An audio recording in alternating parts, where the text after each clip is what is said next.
여호수아서를 차례대로 살펴보고 있습니다.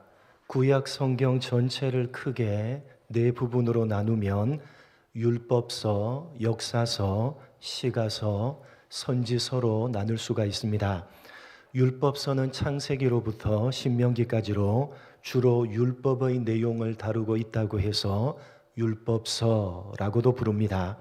시가서는 욥기, 시편, 잠언, 전도, 아가 이렇게 5권으로 시와 노래의 형식으로 되어져 있다고 해서 시가서입니다. 그리고 선지서는 이사야로부터 말라기까지 선지자들이 예언한 내용으로 예언서라고도 부릅니다.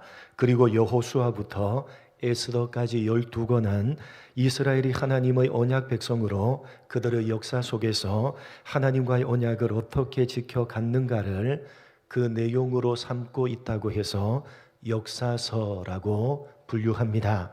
역사서를 시작하는 부분이 여호수아서는 출애굽한 이스라엘 백성들이 요단강을 건너서 하나님이 약속하신 가나안 땅에 들어가서 그 땅을 정복해 가는 과정과 그 정복한 땅을 각 지파별로 분배하고 있는 내용입니다. 그래서 여호수아서는 그 내용상 크게 두 부분으로 나누어집니다. 전반부는 1장부터 12장까지로 이스라엘 백성들이 가나안 땅을 정복해 가는 전쟁에 대한 내용이고, 후반부는 13장 이후로 정복한 가나안 땅을 각 지파별로 분배하고 있는 내용입니다. 13장부터 기록되어져 있는 가나안 땅을 분배하는 순서는 다음과 같습니다. 먼저 가나안 땅 본토가 아닌 요단강 동쪽 편의 땅을 르우벤 지파, 갓 지파, 므낫세 절반 지파에게 나누어 줍니다. 이것은 모세가 생존했을 때에 미리 분배했던 것입니다. 그리고 요단강 서쪽 편, 즉 가나안 땅 본토를 분배하는데 아직 정복하지 못한 땅까지 포함해서 각 지파별로 분배를 합니다. 여호수아와 이스라엘 백성들은 가나안 땅 전체적으로 볼 때에는 대부분을 정복했지만 여전히 정복하지 못한 땅이 많이 남아 있었습니다. 그 정복하지 못한 땅까지 포함해서 지도상으로 먼저 분배를 한 이후에 정복하지 못한 땅을 각 지파별로 정복하도록 하고 땅 분배를 시작했던 것입니다. 오늘 읽은 말씀은 유다 지파에 속한 갈렙이 여호수아에게 헤브론 땅을 자신에게 분배해 줄 것을 요구하고 허락을 받고 있는 장면입니다. 여호수아는 제사장 엘르아살과 각 지파의 족장들과 함께 가나안 땅을 제비 뽑아서 각 지파별로 분배를 했는데, 유다 지파의 족장인 갈렙은 제비를 뽑기 전에 먼저 헤브론 땅을 자신에게 기업으로 달라고 자청해서 요구를 합니다. 여러분, 갈렙이 누굽니까? 이 갈렙이라는 이름이 가지는 의미는 개라고 하는 뜻입니다. 이러한 표현은 이스라엘 사람들이 이방 사람들을 지칭할 때에 썼던 표현입니다. 그러니까 갈렙, 개라는 이름을 가졌다는 것은 그가 어떤 혈통임을 보여주는 것입니까? 이방 민족의 혈통이라는 사실을 보여주는 것입니다. 출애굽기 12장을 보시면 이스라엘 백성들이 출애굽할 때에 순수한 이스라엘 백성들만이 아니라 이집트에 살고 있었던 중다한 잡족들이 함께 출애굽했다라고 되어져 있는 것을 보게 됩니다. 그때 이스라엘에 포함되어진 이방 민족들 가운데 에돔 족속에 속한 그니스 사람이 있었는데, 갈렙은 바로 이방 그니스의 혈통이었습니다. 다시 말해서 갈렙은 순수한 히브리 혈통이 아니라 이방인 에돔 족속으로 이스라엘에 유입된 이방 혈통의 출신입니다. 이러한 이방 혈통의 출신인 갈렙이 유다 지파의 족장이 될 수 있었던 것은 우리가 잘 알고 있는 무슨 사건 때문입니까? 유명한 가데스 바네아 사건 때문입니다. 모세가 출애굽한 이스라엘 백성들을 이끌고 가데스 바네아에 도착해서 무엇을 합니까? 12명의 정탐꾼들을 가나안 땅으로 보냈는데 그 가운데 한 사람이 누구였습니까? 갈렙이었습니다. 그런데 가나안 땅을 정탐하고 돌아온 후에 12명 가운데 10명이 그 땅에 대해서 부정적인 보고를 했고 단 2명 여호수아와 갈렙만이 긍정적인 보고를 하게 됩니다. 이스라엘 백성들은 부정적인 보고를 한 10명의 말에 동조를 했고 그 결과 이스라엘 백성들은 가나안 땅에 들어가지 못하고 40년 동안을 광야에서 방황하다가 당시 장년이었던 모든 사람들은 광야에서 죽음을 맞이하게 됩니다. 그러나 긍정적인 보고를 했던 여호수아와 갈렙에게는 하나님께서 가나안 땅을 주시겠다고 약속하셨고 약속하신 대로 여호수아와 갈렙 두 사람은 살아남아서 가나안 땅을 정탐한 지 45년 만에 이 가나안 땅으로 들어오게 된 것입니다. 그래서 갈렙은 오늘 본문에서 바로 45년 전에 있었던 가나안 정탐 사건을 상기시키면서 가나안 땅을 제비 뽑기 이전에 여호수아에게 그 가나안 땅 가운데 헤브론 땅을 자신의 기업으로 줄 것을 요구했던 것입니다. 우리가 오늘 말씀에서 주목해야 되는 것은 갈렙이 왜 하필이면 헤브론 땅을 자신의 기업으로 요구를 했느냐 하는 것입니다. 여러분, 오늘 갈렙이 요구하고 있는 헤브론은 어떤 땅입니까? 결코 비옥한 땅이 아니었습니다. 그 땅은 산지로 불릴 정도로 척박한 산악지대에 있는 땅이었습니다. 그리고 12절에서 보는 바와 같이 가나안 땅에서 가장 강력하다고 평가를 받았던 거인 족속인 아낙 사람들이 버티고 있었던 땅이 바로 헤브론 땅입니다. 그래서 사실 이 헤브론은 다른 모든 사람들이 꺼려했던 땅이었습니다. 여러분 생각해 보십시오. 갈렙은 가나안 땅 어디라도 요구할 수가 있는 사람이었습니다. 가나안에 있는 어떤 땅이라도 요구만 하면 허락받을 수가 있었던 사람이 바로 갈렙이었습니다. 왜 그렇습니까? 하나님께서 그에게 그렇게 약속을 하셨기 때문입니다. 여러분 9절 말씀을 한번 보시기 바랍니다. 9절 말씀 한번 다시 읽겠습니다. 같이 읽습니다. 시작.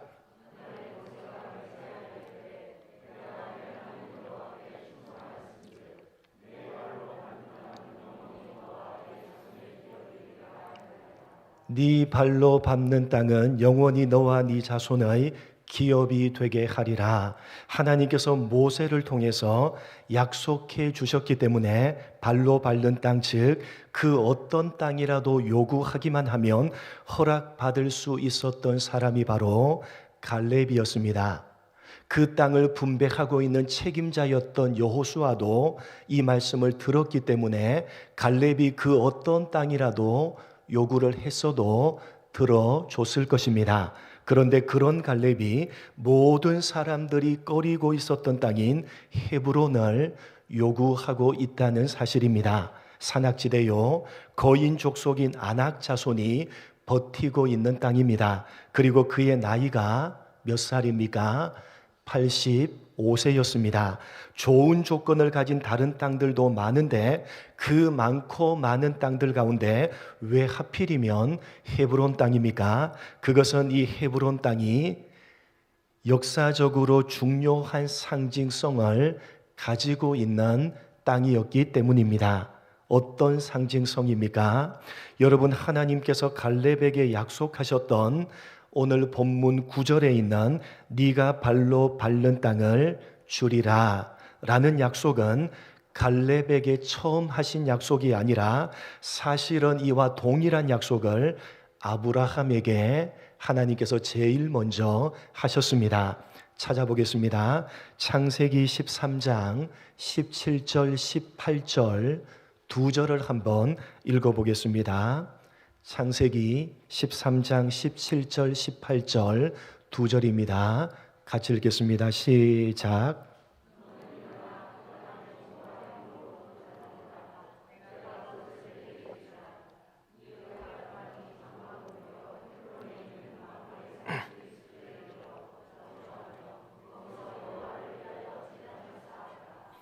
아브라함이 조카 롯과 헤어질 때 롯은 눈에 좋게 보이는 땅을 찾아서 어디로 갔습니까? 소돔과 고모라로 갔고, 아브라함은 그 반대편으로 갔는데 그곳이 어디였습니까? 가나안 땅이었습니다. 그 가나안 땅에서 하나님께서 아브라함에게 어떤 약속을 하십니까? 그 땅을 종과 횡으로 두루 다녀보라. 내가 그것을 네게 주리라.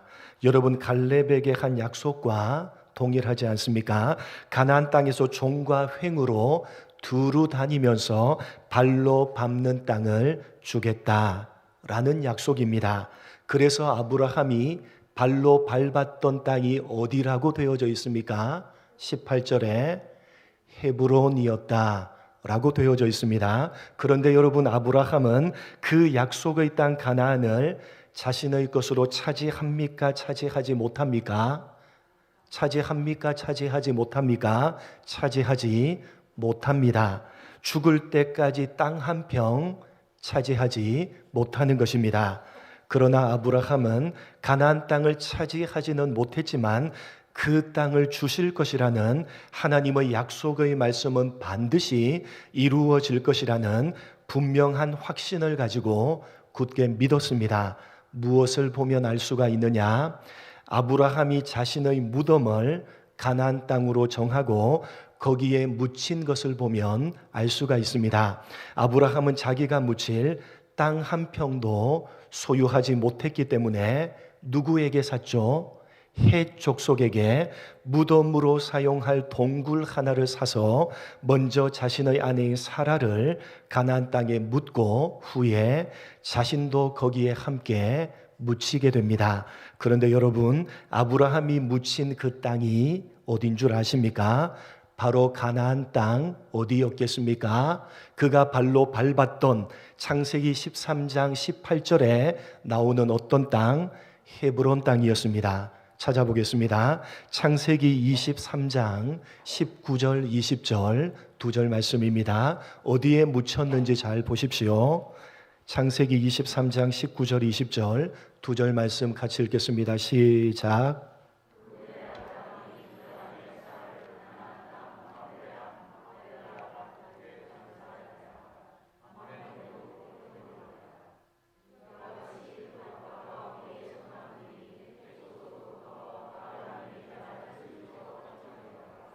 아브라함이 자신의 아내 사라를 어느 굴에 매장을 시키고 막벨라 굴에 매장을 시키고 자신도 후에 이 막벨라 굴에 묻힙니다. 여러분, 이 막벨라 굴은 23장을 읽어보시면 헷 족속에게 속해 있었는데 거저 주겠다라고 했음에도 불구하고 돈을 주고 사서 이 막벨라 굴을 장사지로 삼았던 것입니다. 이 막벨라 굴이 어디에 있는 굴이라고 되어져 있습니까? 마므레 앞에 있는 굴이라고 되어져 있습니다. 마므레가 어디입니까? 바로 헤브론입니다. 그러니까 이 헤브론은 이스라엘 역사적으로 상징성을 가지고 있는 땅인데 어떤 상징성입니까? 나는 하나님의 약속의 말씀을 분명히 확신하고 믿습니다 라는 상징성을 가지고 있는 땅이 바로 헤브론 땅입니다. 이스라엘 조상 아브라함은 가나안 땅을 주겠다라는 하나님의 약속의 말씀을 받았습니다. 그리고 그 약속의 말씀이 반드시 이루어질 것이다 라는 믿음을 가졌고 그 고백으로 자신이 묻힐 매장지를 가나안 땅 헤브론으로 삼았던 것입니다. 하나님께서 약속하신 대로 가나안 땅을 주실 것이니까 그 가나안 땅, 특별히 헤브론을 자신이 영원히 묻힐 매장지로 삼은 것입니다. 그래서 오늘 본문에서 갈렙이 그 헤브론 땅을 자신에게 달라고 요구하고 있는 것입니다. 지금 이스라엘 백성들은 하나님께서 약속하신 대로 가나안 땅에 들어와서 그 땅을 정복하고 땅을 분배하고 있습니다. 그러나 아직은 그 땅을 차지했습니까? 차지하지 못했습니까? 아직은 그 땅을 완전히 차지하지 못했습니다. 아직 정복되지 않는 땅을 미리 지도상으로 나누었던 것입니다. 그래서 갈렙이 헤브론 땅을 달라고 요구를 했던 것입니다. 무슨 말입니까? 지금 가나안 땅에 들어와 있지만 아직은 그 땅을 완전히 정복하지 못했습니다. 누구와 똑같습니까?